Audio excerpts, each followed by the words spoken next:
ஆரங்குன்றம் அழகிய முருகா தீராவினைகள்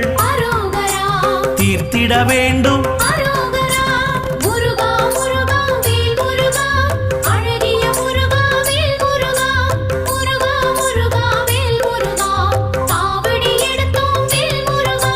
சுவாமி மலையனே ஏரகத்திரைவா அப்பனுக்கு பாடம் சொன்ன